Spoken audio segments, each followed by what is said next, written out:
దేహాన్ని మర్చిపోవడానికి బాబా ఎన్నో ఉపాయాలు మనకు తెలియచేశారు. దేహానికి ఒక మందిరంగా భావించండి. నేను ఆత్మ దేవత మూర్తిని, దేహము ఒక మందిరము. ఈ దేహం ద్వారా నేను అన్ని కార్యాలు చేస్తున్నాను. చూడటం కూడా ఆత్మ దేహం ద్వారానే, కళ్ళ ద్వారా చూస్తుంది, చెవుల ద్వారా వింటుంది.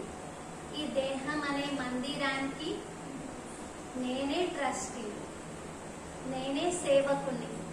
ఎందుకంటే ఈ మందిరం యొక్క సఫాయి, ఈ మందిరం యొక్క కార్యం అంతా నేను చేస్తూ ఉంటాను. భక్తులందరూ దర్శనం కోసం వస్తూ ఉంటారు. వారి యొక్క మనో కోరికలు తీర్చటం నా యొక్క కర్తవ్యం. దేహాన్ని మర్చిపోవడానికి ఇలా బాబా అనేక ఉపాయాలు చెప్పారు. దేహాన్ని ఒక కుటీరంగా భావించమని చెప్పారు.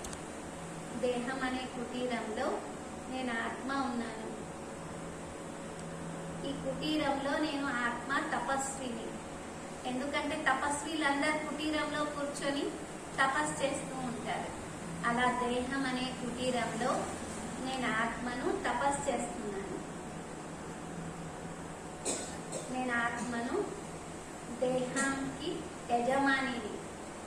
యజమాని అనగా అధికారి. మనసు బుద్ధి సంస్కారానికి అధికారిని నా మనస్సు. కాబట్టి నేను ఎలా చెప్తే అలా నడుచుకోవాలి. నేను సంకల్పం చెయ్యాలనుకుంటే చెయ్యొచ్చు, లేకపోతే లేదు, నా ఇష్టం. ఎందుకంటే నేను యజమానిని. ఏ విధంగా కర్మేంద్రియాలన్నీ నా కంట్రోల్లో ఉన్నాయో అదే విధంగా మనస్సు బుద్ధి సంస్కారం కూడా నా యొక్క కంట్రోల్లోనే ఉన్నాయి.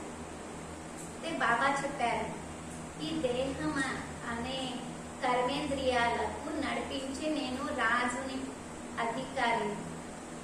దేహం నాకు ఒక రథం లాంటిది. దేహాన్ని నేను నడిపిస్తూ ఉంటాను. ఏ విధంగా రథానికి సారథి ఉంటాడో నేను ఆత్మ సారథిని. ఈ శరీరం నాకు ఒక రథం లాంటిది. ఈ శరీరాన్ని నేను నడిపించుకునే రథిని. కానీ దేహానికి మాత్రం భిన్నంగా ఉన్నాను. నేను దేహాన్ని కాదు, దేహానికి భిన్నమైన ఆత్మ. బాబా చెప్పారు, దేహము ఒక వస్త్రం లాంటిది. ఏ విధంగా వస్త్రాన్ని మనం మార్చుకుంటూ ఉంటాం, అదే విధంగా మనం ఆత్మలము 84 జన్మలు తీసుకున్నాం. 84 జన్మలలో 84 వస్త్రాలను వదిలిపెట్టి ధరించామన్నమాట. ఈ విధంగా ఆత్మ అభిమానిగా అయ్యేటువంటి పురుషార్థమే నిజమైనటువంటి యోగం. ఎందుకంటే యోగంలో దేహాన్ని మర్చిపోవడంలోనే చాలా శ్రమ ఉంటుంది. ఎందుకంటే బాబా చెప్పారు 63 జన్మల యొక్క సంస్కారం. మనం 63 జన్మల నుండి స్వయాన్ని దేహంగా భావిస్తూ వచ్చారు. ఇప్పుడు కొద్ది సమయంలోనే మనము దేహాన్ని మర్చిపోయే అభ్యాసం చెయ్యాలి. బాబా చెప్పారు, ఎప్పుడైనా నేను దేహాన్ని అనుకునే అభ్యాసం చేశామా? దేహాభిమానంలో మనము వచ్చాము, కానీ అభ్యాసం చేయలేదు. నేచురల్ గా అయిపోయింది అభ్యాసం, స్వయాన్ని దేహంగా భావించటం. కానీ దేహానికి అతీతంగా అయ్యేందుకు మాత్రం చాలా అభ్యాసము, ప్రయత్నం చెయ్యాల్సి వస్తుంది. ఎందుకంటే దేహాభిమానం యొక్క సంస్కారం అర్ధ కల్పం నుండి మనకి పక్కా అయిపోయిందనమాట, నేను ఒక దేహాన్ని అని. కానీ బాబా చెప్పారు, దేహంలో రావడం వల్లనే అనేక వికారాలు మన పైన అటాక్ చేసాయి. మాయా అటాక్ చేసింది. అయితే మనం చెక్ చేసుకుంటూ ఉండాలి, ఎక్కడెక్కడ మాయా వస్తుంది, దేనికి మాయా అంటారని. ఎందుకంటే కొందరు మాయను కూడా గుర్తించలేకపోతారు. బాబా చెప్పారు, దేహాభిమానం యొక్క సంకల్పాలు మాయ తీసుకొని వస్తూ ఉంటుంది. కానీ మీరు మాత్రం వెంటనే దేహానికి సంబంధించిన సంకల్పాలను, దేహాభిమానాన్ని తొలగించుకోండి. నేను ఒక ఆత్మననే విషయాన్ని పరిపక్వం చేసుకోవాలి. నేను దేహాన్ని కాదు, నేను ఒక ఆత్మని. దేహం నాకు ఒక వస్త్రం లాంటిది. ఈ వస్త్రాన్ని ధరించి నేను ఎన్నో జన్మల యొక్క పాత్రను అభినయం చేశాను. 84 జన్మల యొక్క పాత్రను మనం అభినయం చేశాము. అభినయం చేసింది ఎవరు?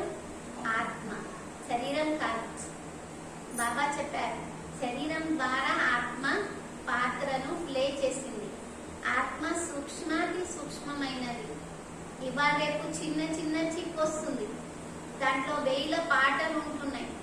అదే విధంగా ఆత్మ సూక్ష్మాతి సూక్ష్మమైనది, అసలు కనిపించను కూడా కనిపించదు.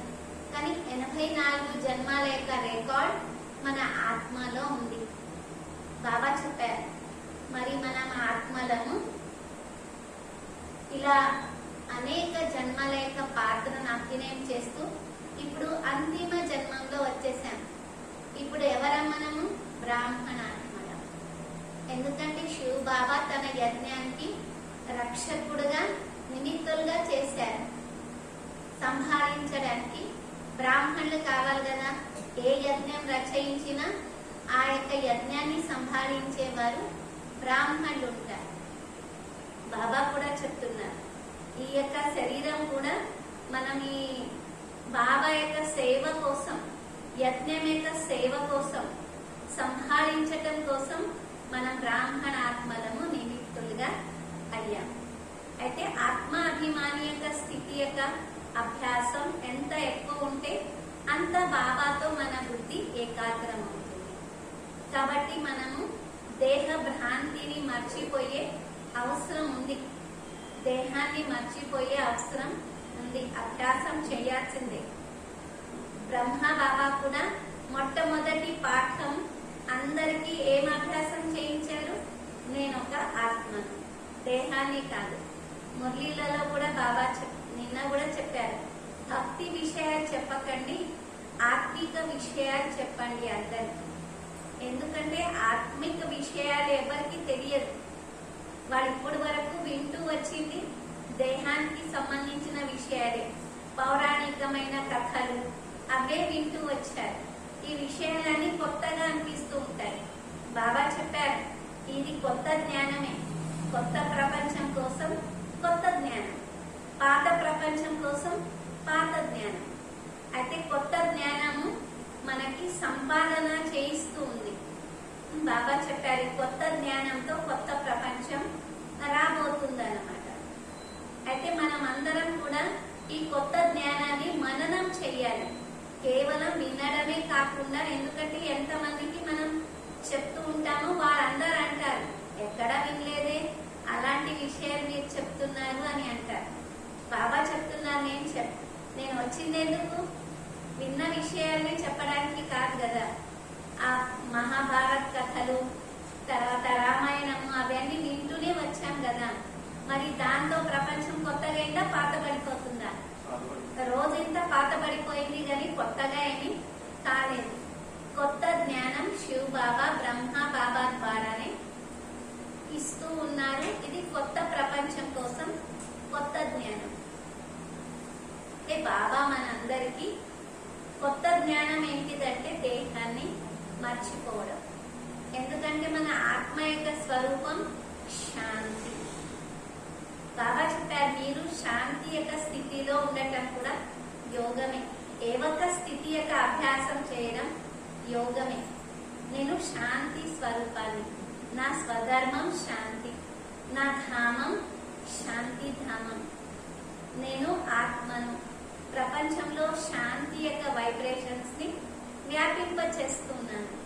ఏదో ఒక స్థితిలో మనం మనస్సుని స్థిరపరచటమే నిజమైనటువంటి యోగం. అలాగే శాంతి, ఆత్మ యొక్క 7 గుణాల యొక్క అనుభూతిలో మనం ఆత్మలము నిమగ్నమైపోవాలి. ఆత్మ ఏ విధంగా శాంతి స్వరూపము, అదే విధంగా సుఖ స్వరూపం కూడా. ఆత్మ యొక్క స్వరూపమే సుఖ స్వరూపం. దుఃఖపడటం ఆత్మ యొక్క గుణం కాదు. ఎవరు దుఃఖపడినా గానీ ఎంతసేపు దుఃఖపడతారు? ఎవరైనా శరీరం వదిలేరనుకోండి, ఎంతసేపు ఏడుస్తారు? బాబా చెప్తున్నారు, మరి మర్చిపోవాల్సిందే దుఃఖాన్ని. అయితే మన స్వరూపమే సుఖ స్వరూపం. దుఃఖ స్వరూపం మనది కాదు, అది బయట నుండి వచ్చినటువంటి సుఖ స్వరూపం, శాంతి స్వరూపం, పవిత్ర స్వరూపం. మన ఆత్మ యొక్క స్వధర్మం పవిత్రత. బాబా చెప్పారు, నా యొక్క అనాది స్వరూపం పవిత్రత, నా యొక్క ఆది స్వరూపం కూడా పవిత్రత. ఈ అపవిత్రత మాయ యొక్క సాంగత్యంతో వచ్చినటువంటిది, కానీ పవిత్రత నా ఆత్మ యొక్క స్వధర్మం, స్వతహ గుణం. నా యొక్క తండ్రి పరంపిత పరమాత్మ కూడా పవిత్రత సాగరుడు. బ్రహ్మ బాబా నా యొక్క శరీరం యొక్క తండ్రి, ఎందుకంటే డీకేలందరికీ తండ్రి ప్రజాపిత బ్రహ్మ. అతడు కూడా పరం పవిత్రమైన వాడు. యజ్ఞంలో పవిత్రత కోసం ఎన్నో సహించారు. అందులో బ్రహ్మ బాబా యొక్క మెయిన్ పాత్ర ఉంది. సహించటంలో ఎన్నో అత్యాచారాలు జరిగాయి. ఎంతో మంది వచ్చి బాబాతో చెప్పారు, మీరు పవిత్రత అనే నియమాన్ని కొంచెం తగ్గించండి, మీ దగ్గర సంఖ్య కూడా పెరుగుతుంది, అన్ని జరుగుతాయి, బాగా జరుగుతాయి, గొడవలు కూడా తగ్గుతాయి అని అన్నారు. కానీ బాబా ఏం చెప్పారు, మెయిన్ విషయమే అది. దానివల్లనే మీరు ప్రశాంతత యొక్క అనుభూతి చేసుకుంటున్నారు. అది లేకపోతే ఎట్లా? తగ్గించటానికి బ్రహ్మ బాబా చెప్పారు, నేను కాదు కదా చెప్పింది, పవిత్రంగా కమ్మని శివ్ బాబా యొక్క ఆజ్ఞ ఇది. శివ్ బాబా చెప్పిన విషయం, నేను చెప్పింది కాదు. తర్వాత గీతలో కూడా క్లియర్ గా ఉంది, కామము మహాశత్రు అని. అయితే బ్రహ్మ బాబా లౌకికంలో కూడా గీతను పాటించేటువంటి వారు. ఈ విషయం గీతలో ఉంది. మన ఆత్మ యొక్క స్వధర్మం పవిత్రత. మనం పవిత్రమైన ఆత్మనం. మన యొక్క అనాది స్వరూపం కూడా పవిత్రతే, ఆది స్వరూపం కూడా పవిత్రతే. బాబా చెప్పారు, పవిత్రత ఎక్కడ ఉంటుందో అక్కడ దుఃఖం అశాంతి ఉండదు. దుఃఖం అశాంతి కలిగింది అంటే ఎక్కడో ఒక చోట్లో అపవిత్రత అటాక్ చేసినట్టు. మరి ఏ రకంగా మాయా పవిత్ర రూపం అపవిత్రత రూపంలో వచ్చిందో మనము చెక్ చేసుకోవాలి. ఎందుకంటే బాబా చెప్పారు, పవిత్రత సుఖము శాంతికి జనని, తల్లి లాంటిది. మరి తల్లి ఎక్కడ ఉంటారో అక్కడ పిల్లలు ఉంటారు కదా, తల్లి ఉన్న చోటే పిల్లలు ఉంటారు. అదే విధంగా బాబా చెప్పారు, మీరు చెక్ చేసుకోవాలి, ఈరోజు ఈ విషయాల వల్ల నాకు దుఃఖం అశాంతి కలిగింది అంటే ఏ రకమైన అపవిత్రత వచ్చిందో నాలో, సంకల్పం ద్వారానా, లేకపోతే మాటల ద్వారానా, సంబంధ సంపర్క ద్వారా అయినా, ఏ రకంగా కూడా అపవిత్రత అటాక్ చేసింది. కాబట్టి నాకు దుఃఖం అశాంతి యొక్క ఫీలింగ్ వచ్చింది. రాకూడదు అసలు, వచ్చింది అంటే ఎక్కడో ఒక చోట్లో అపవిత్రత ఉంది. బాబా అయితే చెప్పారు, పంచ వికారాలలో ఏ ఒక్క వికారాలు అంశ రూపంలో ఉన్నా కానీ అది అపవిత్రతనే అనబడుతుంది. కాబట్టి అంశ రూపంలో ఎక్కడైనా అటాక్ చేసినట్లయితే దుఃఖము అశాంతి మనకు కలుగుతూ ఉంటుంది. పవిత్రత సుఖము శాంతికి తల్లి. నా యొక్క ఆత్మ యొక్క స్వధర్మం పవిత్రత, నా స్వరూపం పవిత్రత, నా ధామం పవిత్రమైన ధామం. మరి సత్యుగం కూడా పవిత్రమైన ధామమే, పరంధామం కూడా పవిత్రమైన ధామం. ఎక్కడైతే పవిత్రత ఉంటుందో అక్కడ సుఖము శాంతి తప్పకుండా ఉంటుంది. కాబట్టి నా యొక్క స్వధర్మం పవిత్రత. పవిత్రత ప్రేమ. బాబా చెప్పారు, అందరికీ కావాల్సింది పవిత్రమైన ప్రేమ. అందరు కోరేది శుద్ధమైన పవిత్రమైన ప్రేమ. ఎవరు కూడా స్వార్థపూరితమైన ప్రేమను ఇష్టపడరు. లౌకికం వాళ్ళైనా సరే, అలౌకికమైనా సరే. శుద్ధమైన ప్రేమ, పవిత్రమైన ప్రేమ అందరూ కోరుతూ ఉంటారు.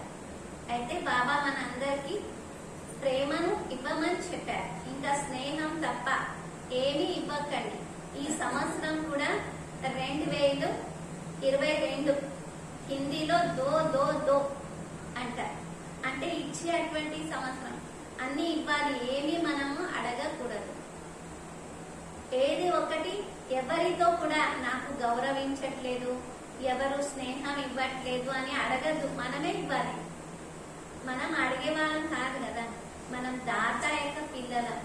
అయితే బాబా దాత ఉన్నారు, మనందరినీ కూడా దాతగా చేశారు. మీరు ఇతరులకు ఇవ్వండి, మీరు అడగకండి. తర్వాత బాబా చెప్పారు, మీరు ఇచ్చినట్లయితే స్వతహాగా పొందుతారు. ఈవెన్ బస్సులో కూడా మీరు ఎక్కడైనా ప్రయాణం చేస్తే ఎవరైనా నిల్చొని ఉంటే ఏజ్డ్, మీరు కూర్చోటానికి ప్లేస్ ఇస్తే మీరు కూర్చోండి అని మీకు అంటారు, కానీ వాళ్ళు వెంటనే కూర్చోవాలని ఆలోచించరు. ఇచ్చినట్లయితే మనం తప్పకుండా పొందుతామన్నమాట. కాబట్టి మన స్వధర్మం శాంతి, పవిత్రత, సుఖము, శుద్ధమైన ప్రేమ. బాబా చెప్పారు, ఎప్పుడైతే ఆత్మలన్నీ బాబా దగ్గరకు వస్తాయో బాబా శుద్ధమైన ప్రేమను ఇస్తారు, ఎవరికి శిక్షించరు. శుద్ధమైన ప్రేమ పొంది ఏమనుకుంటారంటే ఇంకా నేను చేసింది తప్పు, తన తప్పులన్నీ రియలైజ్ అవుతారన్నమాట. కానీ బాబా ఎవరిని శిక్షించరు. వారు చేసేటువంటి లోపాలను, తప్పులను రియలైజ్ అయ్యి భగవంతుడితో పశ్చాత్తాపడి ఇంకా నన్ను క్షమించమని కోరుతారు. కానీ బాబా మాత్రం ఎవరిని శిక్షించాడు. బాబా అందరికీ శుద్ధమైన పవిత్రమైన ప్రేమ మాత్రమే ఇస్తారు. మన ఆత్మ యొక్క స్వరూపం ప్రేమ. బాబా చెప్పారు, మన స్వభావము ప్రేమ అంటే స్నేహము. బాబా దాన్ని స్నేహం అంటారు, లౌకికంలో ప్రేమ అని వాడతారు. కానీ బాబా చెప్తున్నారు, మీరు ప్రతి ఒక్కరిని ఆత్మిక ప్రేమను ఇవ్వండి. దైహిక ప్రేమ కాదు, ఆత్మిక ప్రేమ. ఆత్మిక ప్రేమ పవిత్రమైన ప్రేమ.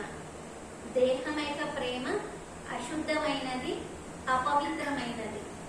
కాబట్టి బాబా చెప్పారు, అందరు కోరేది ఏ ప్రేమ?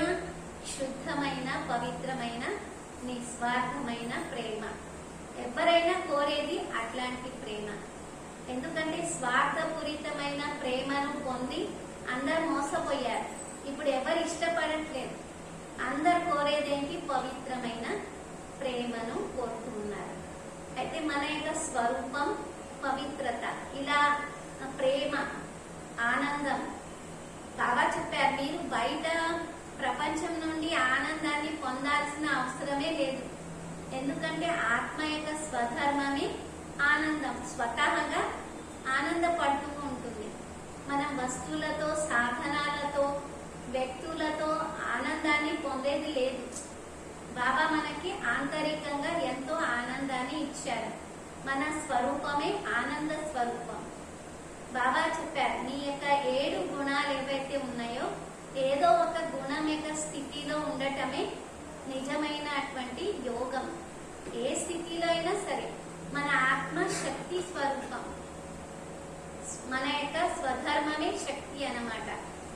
బాబా చెప్పారు, బలహీనత మన యొక్క స్వరూపం కాదు, శక్తి మన యొక్క స్వరూపం. మనము శక్తి స్వరూపాత్మలం. బాబా చెప్పారు, శక్తి స్వరూపులు ఎవరైతే ఉంటారో వారు నిర్భయంగా ఉంటారన్నమాట. అయితే మనం ఆత్మలం కూడా శక్తి స్వరూపం, శాంతి స్వరూపం, శక్తి స్వరూపం, పవిత్ర స్వరూపం, జ్ఞాన స్వరూపం. ఆత్మ యొక్క స్వరూపం జ్ఞానం. కాబట్టి జ్ఞానం వింటుంటే ఇంకా వినాలి అని ఇష్టమవుతూ ఉంటుంది. బాబా మురళి మనం రోజు వింటాం, ఇంకా రోజు రావాలి, పరిగెత్తుకొని వస్తారు. ఎందుకు? జ్ఞానం ఆత్మ యొక్క స్వరూపం, ఒరిజినల్ స్వరూపం. కాబట్టి జ్ఞానము వింటూ ఉంటది. ఎన్నో క్లాసులు మనం వింటూ ఉంటాం, అభిరుచి కలుగుతూ ఉంటుంది. ఎందుకంటే ఆత్మ యొక్క స్వరూపం జ్ఞాన స్వరూపం. ఏదైతే తిని ఉంటామో మనం దాన్నే కోరుతూ ఉంటాం, ఇది కావాలి అని. అయితే మనం ఆత్మలము జ్ఞాన స్వరూపం. మనం కోరుతూ ఉంటాం అన్నమాట. జ్ఞానం ఎవరైనా వినిపిస్తే వినాలి అని, తర్వాత ఎవరికైనా మనం జ్ఞానము ఇవ్వాలి అని.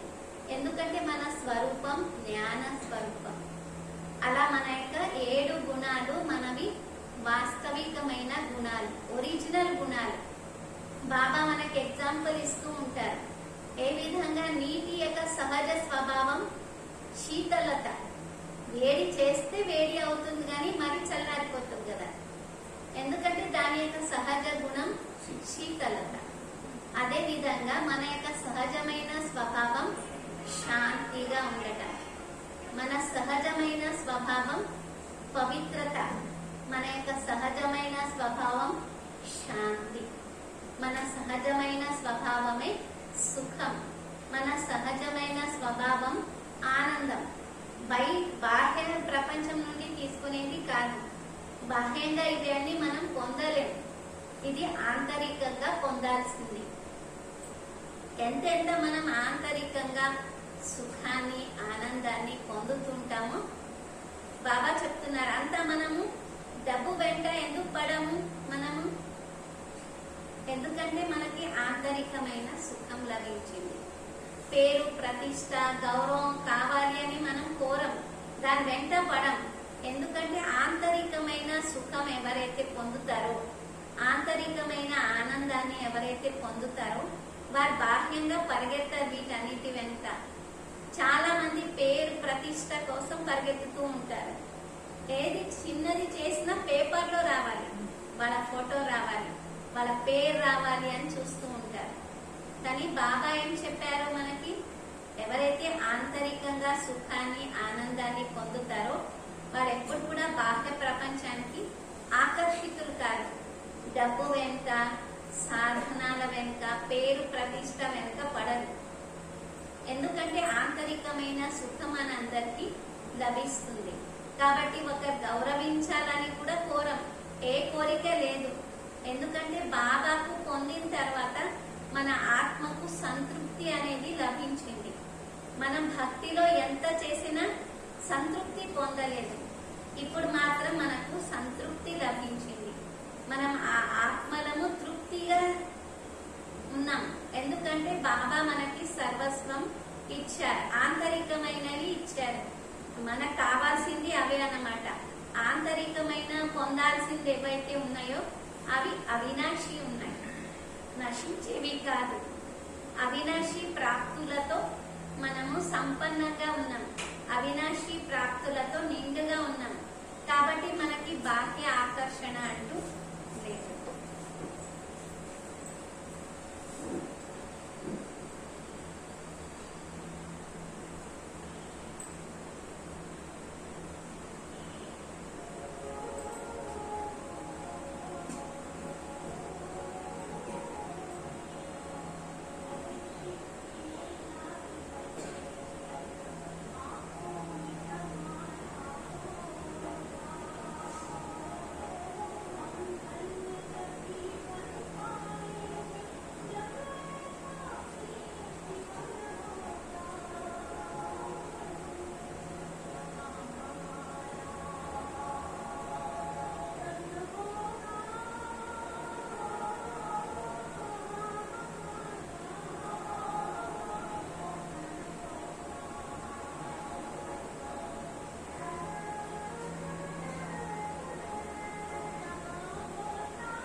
స్వరూపంలో ఆత్మిక స్థితిలో ఉండటం కూడా యోగము. దాని తర్వాత శివ్ బాబాతో మనం బుద్ధిని ఏకాగ్రం చేయాలి. శివ్ బాబా యొక్క గుణాల యొక్క మాలను స్మరిస్తూ ఉండాలి. శివ్ బాబా యొక్క గుణాలు అనంతమైనటువంటిది, అపారమైనటువంటిది, సర్వ గుణాలకు సాగరుడు, జ్ఞాన సాగరుడు, పవిత్రత సాగరుడు, పతిత పావనుడు. అతడి యొక్క కర్తవ్యాలను, గుణాలను, తర్వాత అతడితో మనకు ఉన్నటువంటి సంబంధాన్ని మనం గుర్తు చేసుకోవడం కూడా యోగమే. శివ్ బాబాతో మనకు ఏమేమి సంబంధాలు ఉన్నాయి? అతడు మనకు తండ్రి ఉన్నారు. తండ్రి రూపంలో మనకి పాలన ఇస్తున్నారు. టీచర్ రూపంలో చదువు చదివిస్తున్నారు. తర్వాత సద్గురు రూపంలో వరదానాలు ఇస్తూ ఉన్నారు. ముక్తి, జీవన్ ముక్తి మార్గాన్ని కూడా తెలియచేస్తున్నారు. మనం భక్తి మార్గంలో మాట వరుసన అన్నాం, త్వమేవ మాతాశ్చ పితా త్వమేవ, త్వమేవ బంధుశ్చ సఖా త్వమేవ. కానీ అనుభవం అంటూ లేదు. అనుభవం ఇప్పుడు చేసుకోవడం జరుగుతుంది. ప్రాక్టికల్ గా బాబాతో తండ్రి రూపంలో, టీచర్ రూపంలో, సద్గురు రూపంలో ప్రాక్టికల్ గా అనుభవాలు పొందుతూ ఉన్నాం. తర్వాత బాబా చెప్పారు, నేను మీకు సర్జన్ని, నేను డాక్టర్ని. ఏ విధంగా ఒక ఫ్యామిలీ డాక్టర్ ప్రతి ఒక్కరికి ఉంటారు, బాబా కూడా మనకి ఫ్యామిలీ డాక్టర్. ఎప్పటికీ మనకి 84 జన్మల నుండి మనకు చూసుకుంటూ వచ్చారు కదా. యజ్ఞంలో కూడా ఎప్పుడైతే బెగ్గరీ పార్ట్ వచ్చిందో అప్పుడు మందుల కోసం కూడా అంత డబ్బు ఉండకపోయేది కదా. అప్పుడు విశ్వకిషోర్ దాదా కొన్ని టాబ్లెట్స్, అంటే బాబా డైరెక్షన్ ప్రకారంగా ఎవరైతే నడుచుకునేదో వాళ్ళకి తగ్గిపోయేది. ఎవరికైతే నిశ్చయం తక్కువ ఉండేదో వాళ్ళు కొంచెం ఇబ్బంది పడేది. వాళ్ళకి ఒక్కొక్క టాబ్లెట్ లో 4 ముక్కలు చేసేసి ఇచ్చేవాడంట అందరికి. అయితే ఏ విధంగా యజ్ఞాన్ని బాబా రక్షించాడు చూడండి. ఏ మందులు లేవు. ఇప్పుడు చివర్లో కూడా ఏమీ దొరకవు. ఇప్పుడు కూడా మనం చూస్తూ ఉన్నాం ఏ విధంగా కొన్ని చోట్ల కొన్ని మందులు దొరకట్లేదు, కొన్ని దొరుకుతున్నాయి, కొన్ని దొరకట్లేదు. అసలు దొరకని పరిస్థితి కూడా రావచ్చు. ఎందుకంటే బాబా అప్పుడు ఎవరు మరి మనకి కాపాడేది? బాబా ఒక సర్జనే.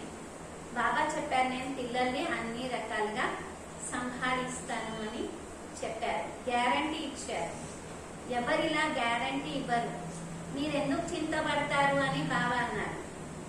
అంటే మీకు నేను తినిపిస్తానన్నారు కదా, ఎలాంటి పరిస్థితి ఉన్నా సరే, ప్రపంచంలో ఎవరికి లేకున్నా మీకు మాత్రం పెట్టం. బ్రాహ్మణులు మాత్రం ఆకలితో ఉండరు అని బాబా చెప్పారు.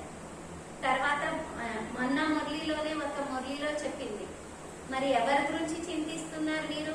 మా తర్వాత వాళ్ళ సంగతి ఏంటి అంటే, వాళ్ళు కూడా తింటారు, వాళ్ళకు కూడా బాబా చూసుకుంటారు అని అన్నారు. అదే విధంగా, ఎందుకంటే చాలా మంది మేమైతే తింటాం, కానీ మరి మా పిల్లల సంగతి ఏంటి, మా మన్మాళ్ళ సంగతి ఏంటి అని ఆలోచిస్తారు కదా. బాబా చెప్పారు, వాళ్ళకు కూడా బాబా పెడతాను అని అన్నారు. ఎవరైతే బలిహారం అవుతారో వాళ్ళ యొక్క 3 తరాలని వర్తమాన సమయంలోనే బాబా చూసుకుంటారు. చంద్రమణి దాది ఉన్నప్పుడు చంద్రమణి దాది చెప్పారు ఈ విషయం. మా యొక్క ఫ్యామిలీ అంతా జ్ఞానంలో ఉంది. వాళ్ళందరూ కూడా బాబా చెప్పారంట, మీకు, మీ పిల్లలకు, మీ మన్మన్లకు 3 తరాలకు చూసుకునే బాధ్యత బాబాది. ఎవరైతే బలిహారం అవుతారో వాళ్ళకి వర్తమాన సమయంలో కూడా 3 తరాలను చూసుకునే బాధ్యత బాబాది ఉంది. చూసుకుంటానని చెప్పారు. కేవలం మనకే కాదు. అయితే ఈ విధంగా బాబాతో మనకి సర్జన్ సంబంధం కూడా ఉంది. తర్వాత బాబా చెప్పారు, బాబా అబ్బాయి కూడా ఉన్నాడు. అందరం అనుభవం చేసుకుంటున్నారు కదా. లౌకిక అబ్బాయి చూసుకోకున్నా పర్వాలేదు, కానీ పారలౌకిక అబ్బాయి మాత్రం గ్యారంటీగా చూసుకుంటూ ఉన్నారు. తండ్రిగా చూస్తూ ఉన్నారు. మీ అందరికి ఏ సంబంధం బాబాతో జోడిస్తారో ఆ సంబంధాన్ని ప్రాక్టికల్ గా నిలబెట్టుకుంటూ ఉన్నారు. అది అంతా మనం అనుభవం చేసుకుంటున్నాం. బాబా సర్వ సంబంధాలతో మనకి కాపాడుతూ ఉన్నారు. మనకి రక్షకుడు అన్నమాట. మనం అంటాం కదా భక్తి మార్గంలో అతడు రక్షకుడు అని. ఇప్పుడు ప్రాక్టికల్ గా మనకి సేఫ్ గా ఉంచుతున్నారు. ఎన్నో రకాలుగా ప్రపంచంలో ప్రాబ్లమ్స్ ఉన్నాయి, కానీ బాబా మనకి త్రికాలదర్శిగా చేసి అన్నిట్లో సేఫ్ గా చేస్తున్నారు. ఎక్కడెక్కడ ఇరుక్కుపోతామో అనుకుంటామో బాబా మనకి సేవ్ చేస్తూ ఉంటారు. ప్రతి చోట మనం బాబాకు తప్పకుండా జ్ఞాపకం చేయాలి. ఏ పని చేసినా ముందు బాబా యొక్క స్మృతి, తర్వాత ఆ పని చెయ్యాలి. ఎందుకంటే ఒకవేళ మందులు వచ్చాయి అనుకోండి, మందులు కూడా బాబా ముందు పెట్టండి. అందులో దవా దువా రెండు నింపుతాడు. ఆశీర్వాదాలు కూడా నింపుతాడు, శక్తి కూడా నింపుతాడు. తర్వాత మనకి మందులాగా కూడా పనిచేస్తుంటాయి. అదే విధంగా ఏదైనా సరే డబ్బు వచ్చిందనుకోండి, ఫస్ట్ బాబా ముందు పెట్టాలి, తర్వాత దాన్ని వాడుకోవాలి, బాబా ద్వారా తీసుకోవాలి. బాబా మనకి ఆజ్ఞ ఇస్తున్నారు, మీరు వాడుకోండి అని. అలా ప్రతి ఒక్క వస్తువు మనం బాబా ముందు పెట్టి తర్వాత మనం వాడుకుంటే చాలా దాంట్లో బరకత్ ఉంటుంది. అంటే బాబా మన అందరికీ అన్ని రకాలుగా కాపాడుతూ ఉన్నారు. ఆయన డాక్టర్ ఉన్నారు, సర్జన్ ఉన్నారు, ఆయన మనకి సహజం కూడా ఉన్నారనమాట, ప్రియుడు. మనము అర్ధకల్పం నుండి అతన్ని జ్ఞాపకం చేస్తూ వచ్చాం. మనం బాబా చెప్పారు, అర్ధకల్పమేక ప్రియురాలు మీరు నన్ను అర్ధకల్పం నుండి జ్ఞాపకం చేస్తూ వచ్చారు. మరి ఇప్పుడు కూడా జ్ఞాపకం చెయ్యాలి కదా. అంటే బాబాకి ప్రియుడు రూపంలో జ్ఞాపకం చెయ్యాలి. ప్రియురాలు, మనం అందరం ప్రియురాలం. ప్రియుడు ఒక బాబానే అని చెప్పారు. మాషు ఒక బాబాయే ఉన్నారు. మనమందరం ఆశిస్తున్నాము అని చెప్పారు. మాషు ఒక బాబాయే ఉన్నారు. అంటే అందరూ ప్రియురాలు. ప్రియుడు ఒక బాబా ఒక్కరే. అయితే అన్ని రకాలుగా బాబా మనకి సర్వ సంబంధాల యొక్క ప్రేమను ఇస్తూ ఉన్నారు. సర్వ సంబంధాలతో మనకి ప్రాక్టికల్ గా చూస్తూ ఉన్నారు. ఒక మాతాజీ తనకి అబ్బాయి రూపంలో బాబాకు జ్ఞాపకం చేసిందనమాట. ఒకసారి ఆమె క్లాస్ లో వెళ్ళలేకపోయిందట అనారోగ్యం వల్ల. బాబాకు చెప్పిందంట, బాబా ఈ రోజు మీరే నా దగ్గర రావాలి, నా దగ్గర మీరు చదివించాలి, నేను మీ దగ్గర రాలేకపోతున్నాను, ఆరోగ్యం ఇట్లా ఉంది అని చెప్పిందంట. అయితే నిజంగానే ఆమెకు అనుభవం అయిందంట, బాబా వచ్చి చదివించినట్టు. నేను ఇంతకాలము మీ దగ్గర వచ్చాను, ఈ రోజు మీరే నా దగ్గరికి రావాలి అని చెప్పిందంట. బాబా ఆ రోజు అనుభవం చేయించారు, అబ్బాయి యొక్క అనుభూతి చేయించారు. తనే వచ్చాడు, బాబా వచ్చి మురళి ఆమెకు చెప్పేసేసి వెళ్ళిపోయినట్టు ఆమెకు అనుభవం జరిగిందనమాట. అంటే మనం కూడా అలా చెయ్యాలి అని లేదు, కానీ మనం బాబాతో సర్వ సంబంధాలు జోడించాలి. ఎంతెంత బాబాతో సర్వ సంబంధాలు జోడిస్తామో అంతంత మనం సర్వ ప్రాప్తులు పొందుతాం. ఒక్కొక్క సంబంధంతో ఒక్కొక్క ప్రాప్తి. లౌకికంలో ఎందుకు అనుకుంటారు, వీడుంటే బాగుండు, వాడుంటే బాగుండు అని. ఆ సర్వ సంబంధాలు ఉండాలి అని చూస్తూ ఉంటారు. బాబా చెప్తున్నారు, సర్వ సంబంధాలతో సర్వ ప్రాప్తులు కలుగుతాయి. కాబట్టి సర్వ సంబంధాలు జోడిస్తారన్నమాట. అలా బాబాతో మనం సర్వ సంబంధాలు జోడించాలి. ముఖ్యమైన సంబంధాలు ఎనిమిది ఉన్నాయని బాబా మనందరికీ చెప్పారు. తల్లి, తండ్రి, టీచర్, సద్గురు, ఈ సంబంధాలు ముఖ్యమైనటువంటివి. తర్వాత అబ్బాయి ఉన్నారు, ఫ్రెండ్ ఉన్నారు. శివబాబా మనకి ఫ్రెండ్ కూడా ఉన్నారు కదా. ఎలాంటి పరిస్థితిలో మనందరినీ కాపాడారు చూడండి. పూర్తిగా నైతికంగా, సామాజికంగా, ఆర్థికంగా దిగజారిపోయాం. అలాంటి సమయాలలో బాబా మనకు అన్ని రకాలుగా ఉన్నతంగా మార్చారు. అసలైన ఫ్రెండ్ ఎవరు అంటే సమయానికి సహాయం చేసే వారికి ఫ్రెండ్ అంటారు. అదే విధంగా బాబా మనకు అసలైన ఫ్రెండ్.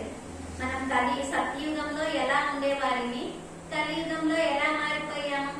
మరి ఎలాంటి పరిస్థితిలో బాబా మనకి పైకి తీసుకొని వచ్చారు. సర్వ గుణాలు పోగొట్టుకున్నాం, మన యొక్క ఆత్మిక చరిత్రను శీలాన్ని పోగొట్టుకున్నాం, అన్నిటినీ పోగొట్టుకున్నాం. బాబా చెప్పారు ఆర్థికంగా కూడా పూర్తిగా పోగొట్టుకున్నాం. బాబా వచ్చి సర్వ ప్రాప్తులు చేయిస్తూ ఉన్నారు. ఎందుకంటే అసలైన ఫ్రెండ్ అతడు మనందరికి. అయితే ఎక్కడైనా పడిపోయారు అనుకోండి ఎవరైనా, అయితే వాళ్ళ ఫ్రెండ్ వచ్చి కాపాడితే ఎంతో వాళ్ళు సంతోషపడతారు, ధన్యవాదాలు చెప్తారు, జీవితాంతం మర్చిపోలేరు అనమాట. బాబా కూడా మనకి ఫ్రెండ్ గా మనం ఎలా దిగజారిపోయాము, పూర్తిగా దిగజారిపోయాము. బాబా వచ్చి మనకి కాపాడారు, కాపాడుతూ ఉన్నారు కూడా, కాపాడారు కూడా. ఎప్పుడు మనం బాబాకు తోడుగా ఉంచుకోవాలి. నిన్న కూడా మొదటిలో విన్నాం కదా, కంపానియన్ ఉన్నారు, కంపెనీ కూడా ఉన్నారు. మనకి తోడు కూడా సాథీగా ఉన్నారు, తర్వాత తోడు కూడా ఉంటారు. మనం బాబాకు ఎప్పుడు తోడు ఉంచుకొని ఎక్కడికైనా వెళ్ళాలి, ఒక్కరే వెళ్ళద్దు. బాబా నా తోడు ఉన్నారు, బాబా నన్ను కాపాడుతున్నారు, రక్షకుడు. బాబాకు జ్ఞాపకం చేసి మనము ఇంటి నుంచి బయటికి వెళ్ళాలి. బాబా మీరు నా తోడు ఉన్నారు, నా తోడు రండి, సేఫ్టీగా తీసుకెళ్ళాలి, సేఫ్టీగా తీసుకురావాలి అని బాబాకి ఎప్పుడు చెప్తూ ఉండాలి. ఈ విధంగా మనం సర్వ సంబంధాలు బాబాతో జోడించడం, ఇది కూడా యోగం. సర్వ గుణాలు, సర్వశక్తులు మనవి అయిపోతాయి. సర్వశక్తుల యొక్క ప్రాప్తి కూడా బాబా ద్వారా మనందరికీ లభిస్తుంది. కాబట్టి ఏదో ఒక స్వమానం యొక్క స్థితిలో, లేకపోతే ఏదైనా గుణం యొక్క స్థితిలో స్థితి కావటం కూడా యోగమే. అంటే బాబా మనందరికీ ఫరిస్తా రూపంలో కూడా జ్ఞాపకం చేయమని చెప్పారు. బాబా ఇప్పుడు ఎలా ఉన్నారు? ఫరిస్తా రూపంలో. మనం అందరం కూడా ఫరిస్తాగా ఉన్నాం. మన యొక్క శరీరం ఫరిస్తా. నిన్న కూడా బాబా మనందరికి ఏం గిఫ్ట్ ఇచ్చారు? హోలీ యొక్క గిఫ్ట్, ఫరిస్తా యొక్క డ్రెస్. అది ఎప్పుడు మెరుస్తూ ఉంటుంది. మీరు మట్టితో కూడినటువంటి ఈ డ్రెస్ ఎందుకు ధరిస్తారు? దేహాభిమానం యొక్క డ్రెస్. బాబా చెప్పారు ఫరిస్తా డ్రెస్ ధరించండి, అది గిఫ్ట్ అన్నమాట. మనకి జన్మించగానే లభించినటువంటి గిఫ్ట్. నేను ఫరిస్తా స్వరూపాన్ని. ఫరిస్తా ఎలా ఉంటారు? తేలికగా ఉంటారు అన్నమాట. మనం ఆత్మలం కూడా తేలికగా ఉన్నాం. ఎందుకంటే బాబా బాధ్యత ఉంది. మనం ఏమీ ఆలోచించద్దు, ఇలా జరిగితే ఎలా అని, అలా జరిగితే అలా అని ఏమీ ఆలోచించద్దు. ఎందుకంటే పరమాత్మ పైన బలిహారం కావాలి. సర్వస్వం బాబాకు సమర్పించాలి. బ్రహ్మ బాబా కూడా సర్వస్వం బాబాకు సమర్పించారు. ఆ సమర్పణలో నంబర్ 1 అయ్యారు. అన్ని విషయ వికారాన్ని కూడా సమర్పించారు. స్థూలమైన ధనాన్ని కూడా, తనవుని, మనసుని, ధనాన్ని, సంబంధికులను కూడా బాబా యొక్క యజ్ఞంలో సమర్పితం చేశారు. ఎప్పటి నుంచి బాబాకు సర్వస్వం సమర్పితం చేశారు. ఎవ్వరి పట్ల వీరు నా వారు అనేటువంటి మాటే రాలేదు. అందరూ బాబా పిల్లలు, బాబా వారందరినీ రక్షిస్తున్నారు అనే భావంతోనే బాబా ఉండేటువంటి వారు. అలా ప్రతి ఒక్క విషయాన్ని బాబాకు మనం సమర్పించాలి. ఏదైనా సంకల్పం వచ్చిందనుకోండి, ఆ సంకల్పం కూడా బాబాకు సమర్పించాలి. బాబా ఈ సంకల్పాన్ని సాకారం చేసేవారు మీరు. అయితే మనం చెయ్యలేమన్నమాట. కరం కరావన్నారు బాబా ఉన్నారు. మనం స్వయాన్ని నిమిత్తంగా ఎప్పుడైతే భావిస్తామో అప్పుడు మనలో నాది నేను ఈ రెండు సమాప్తమైపోతాయి. ఎప్పుడైతే ఈ రెండు సమాప్తమైపోతాయో అప్పుడు మనం బాబా సమానంగా ఫరిస్తాగా అయిపోతాం. ఫరిస్తా ఎప్పుడు కూడా నేను నాది అని అనరు. ఫరిస్తా ఎప్పుడు కూడా బాబా వైపే సైగ చేస్తారు. సర్వస్వం బాబా ఉన్నారు, బాబాతోనే సర్వ ప్రాప్తులు పొందాలి అని. ఫరిస్తా అంటే తేలికగా ఉండేవారు, డబల్ లైట్ అన్నమాట. మనం అందరం కూడా డబల్ లైట్ ఆత్మలం. ఎందుకంటే శివ బాబాకు సర్వస్వం సమర్పించాం. సర్వ సంబంధాలు ఒక్క బాబా గమనించాం. ఎప్పుడైతే మనం సర్వ సంబంధాలతో మనం బాబాను జ్ఞాపకం చేస్తూ ఉంటామో మనకి అనేక శక్తులు, అనేక గుణాల యొక్క అనుభూతి జరుగుతూ ఉంటుంది. ఆ శక్తులు, గుణాలు మన యొక్క జీవితంలో మనం చూస్తూ ఉన్నాం. ఏ విధంగా మనకి సక్సెస్ కావడంలో, సఫలతను పొందడంలో సహకరిస్తున్నాయి. మనము సఫలత మూర్తులుగా అయిపోతాం. ఎందుకంటే బాబాకు మనం సర్వస్వం సమర్పించి అన్ని చేస్తున్నాం.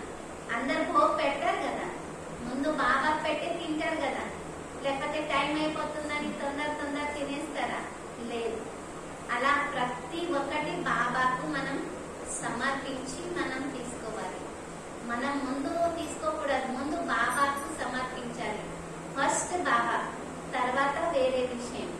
మనం కూడా తర్వాత, ముందు బాబాని అంటే బాబాకు జ్ఞాపకం చేయాలి. బాబా మురళీకి చాలా ప్రిఫరెన్స్ ఇవ్వాలి. ఎందుకంటే బాబా మురళీధర్తో ప్రేమ అంటే మురళీతో ప్రేమ. ప్రతి ఒక్క రోజు బాబా యొక్క మురళి మనం వినాలి. ఏ ఒక్క రోజు ఏ కారణంగా కూడా మనం మురళిని మిస్ చేయదు. బాబా మొన్న అడిగారు, ఎన్ని మిస్ చేశారు మురళీలని. అయితే మన జీవితంలో ఒక్క మురళి కూడా మిస్ కావద్దు. ప్రతి ఒక్క మురళి మనం వినాలి, సమయానికి రావాలి. ఎందుకంటే భగవంతుడు చదివిస్తున్నారు కదా, మరి భగవంతుడు చదివించే చదువుకి చాలా విలువ ఇవ్వాలి. ముందు మురళి, తర్వాత వేరే పనులు. మరి వాళ్ళు కలుస్తారో లేదో అంటే కలుస్తారు. ఎక్కడ పోతారు? ఇవాళ కాకపోతే రేపు కలుస్తారు. కానీ బాబా సమయానికి మాత్రం మనం ఏదైతే కేటాయించామో బాబాకి ఇవ్వాలి. ఆ టైం బాబాకి మనం సమర్పించాలి. ఇంకా ఎవరి కోసం మనం దాన్ని వినియోగించకూడదు. బాబా అంటే బాబాకి. మురళి సమయానికి మనం వినాలి. అంటే కొంచెం లేట్ వచ్చినా పర్వాలేదని కొందరు అనుకుంటారు. కానీ బాబా చెప్పారు, ఇక్కడ లేట్ అయ్యారనుకోండి మరి మురళి పాయింట్స్ మిస్ అవుతాయి. మరి మురళి మిస్ అయిపోతే మన శృంగారం తగ్గిపోతుంది. మురళి మన యొక్క శృంగారం. బాబా మనకి అలంకరిస్తున్నారు. అయితే అలంకరణ ఫుల్ ఉంటేనే బాగుంటుంది కదా, కొంచెం కొంచెం ఉంటే బాగుంటుందా? బాగుండదు కదా. మరి మురళి పూర్తిగా వింటే మనం పూర్తిగా శృంగారం చేసుకున్నాడు. తర్వాత బాబా చెప్పారు, మీరు మురళి విని రాసుకుంటారనుకోండి, వేరే వాళ్ళు చదువుకోవాలని వేరే వాళ్ళ కోసం ఆలోచించకండి. మన కళ్యాణం కోసం మనం మురళి వింటూ ఉన్నాం. ఒకసారి ప్రకాష్ మణి దాది తల మంచి రాస్తున్నారంట, జానకి దాది కూడా ఒకసారి. బాబా అడిగారంట, ఎందుకు అంతగా మురళి మీరు రాసుకుంటున్నారంటే వేరే వాళ్ళకి కూడా వినిపించాలి కదా బాబా అంటే బాబా చెప్పారు, మురళి వినేప్పుడు కూడా పరచింతనేనా, వేరే వాళ్ళ గురించి ముందు కాదు, ముందు మీ గురించి మీరు వినాలి, మీరు మననం చేయాలి, మీరు అలా ధారణ చేయాలి. తర్వాత వేరే వాళ్ళకి ఆ సంగతి బాగా ఆలోచిస్తారు కదా, అందరికీ ఎలా మురళి అందాలి అని. మనం ఆలోచించదు, వేరే వాళ్ళకి వినిపించడం కోసం మనం మురళి వినట్లేదు. మన కళ్యాణం కోసం మనం మురళి వినాలి. మన యొక్క ఉన్నతి కోసం మనం మురళి వినాలి, కానీ వేరే వాళ్ళకి వినిపించేందుకు కాదు. బాబా చెప్పారు, వినటం ముందు, తర్వాత వినిపించటం కదా. బాబా మురళి మనం వినాలి, తర్వాత ఇతరులకు చెప్పాలి. చెప్పినట్లయితే ఏమవుతుంది, ఏ విషయం కూడా పక్కా కావాలి అంటే ఇతరులకు చెప్తే పక్కా అయిపోతారు. బాబా సర్వీస్ చేయమని ఎందుకు చెప్తారంటే మర్చిపోకుండా ఉండేందుకు. ఏ విధంగా ఒక డాన్స్ టీచర్ ఉంటారు, ఒకవేళ డాన్స్ నేర్పిస్తూ ఉంటే గుర్తు ఉంటుంది, ఒకవేళ వాళ్ళు మానేశారనుకోండి మర్చిపోతారు. మరి బాబా జ్ఞానం కూడా మనం వేరే వాళ్ళకి చెప్పడమే సర్వీస్ అనుకుంటాం కదా. ఎందుకు? బాబా మనకి గుర్తు చేయించటానికి. వేరే వాళ్ళకి చెప్తే మన వైపు అటెన్షన్ పోతూ ఉంటుంది. నేను ఎంతవరకు పాటిస్తున్నాను, నేను ఎంతవరకు ధారణ చేసుకుంటున్నాను. అందుకోసం బాబా ఇతరులకు సర్వీస్ చేయమంటారు. సేవలో స్వ ఉన్నతి ఇమిడి ఉందన్నమాట. కాబట్టి సేవ చేయాలి, మరి స్వ ఉన్నతి ముందు చేసుకోవాలి. స్వ ఉన్నతి తర్వాత సేవ ఉన్నతి. మరి స్వయం గురించి మనం వింటూ ఉన్నాం అన్నమాట. అయితే విన్నప్పుడు ఎప్పుడు కూడా ఆలోచన రావద్దు ఫలానా వాళ్ళ కోసం ఈ పాయింట్ ఉందని. బాబా చెప్పారు ఇది కూడా పరచింతనే. వేరే వాళ్ళ కోసం మీరు ఎందుకు, మీకోసం మీరు వింటున్నారు కదా, మీ కళ్యాణం ఇందులో ఏముంది మీరు ఆలోచించండి. వేరే వాళ్ళ విషయాలు మీరు ఎందుకు ఆలోచిస్తారు? వేరే వాళ్ళని చూసేది లేదు, వేరే వాళ్ళ గురించి ఆలోచించేది లేదు. విన్నంత సేపు మన కోసం మనం వినాలి. ఈ పాయింట్ నాకు ఎలా ఉపయోగపడుతుంది, దేనికోసం బాబా నాకు చెప్పారు, ఈ విషయం నాతోనే బాబా మాట్లాడుతున్నారని మురళి విన్నంత సేపు పర్సనల్ గా వినాలి. నా వ్యక్తిగతం కోసం బాబా ఈ విషయం చెప్తున్నారు, ఏ రకంగా నాకు ఉపయోగపడుతుంది అది ముందు ఆలోచించాలి. మనం వేరే వాళ్ళ గురించి ఎక్కువగా ఆలోచిస్తాము, వేరే వాళ్ళని చూస్తూ ఉంటాం. బాబా చెప్పారు మన యొక్క ట్రైన్ గమ్యానికి చేరాలి అంటే మనం బాబాకు చూడాలి, స్వయాన్ని చూసుకోవాలి. నేను ఎంతవరకు తయారయ్యాను, నేను ఎంతవరకు ముందుకు వెళ్ళగలుగుతాను. అయితే బాబా ఏం చెప్పారు, వేరే వాళ్ళు ఎంతవరకు వచ్చారని మీరు వేరే వాళ్ళని చూడటంలో సమయాన్ని వృధా చేస్తూ ఉంటారు. కానీ మీరు చెక్ చేసుకోండి, చూసుకోండి మీరు ఎంతవరకు మారారు, ఎంతవరకు విశ్వాన్ని మార్చటంలో సహకరిస్తున్నారు. అయితే మనం యోగంతో మన యొక్క పాత సంస్కారాన్ని సమాప్తం చేసుకోగలుగుతాం. ఇంకా వేరే ఉపాయం ఏమీ లేదు. పాత సంస్కారాలు, పాత స్వభావాలు, పాత ఆలోచనలు, పాత విషయాలన్నీ సమాప్తం చేసుకునేందుకు ఆధారం యోగం.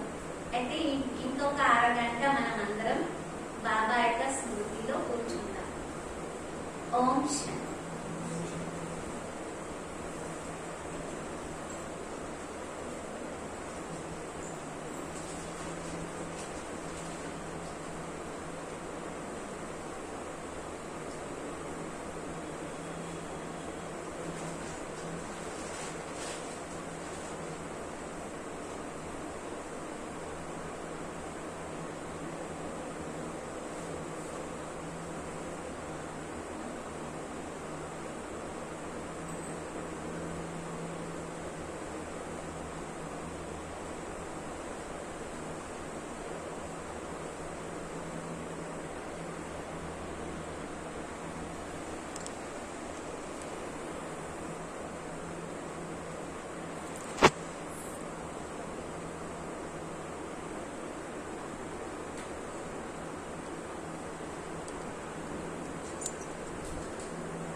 Deixa eu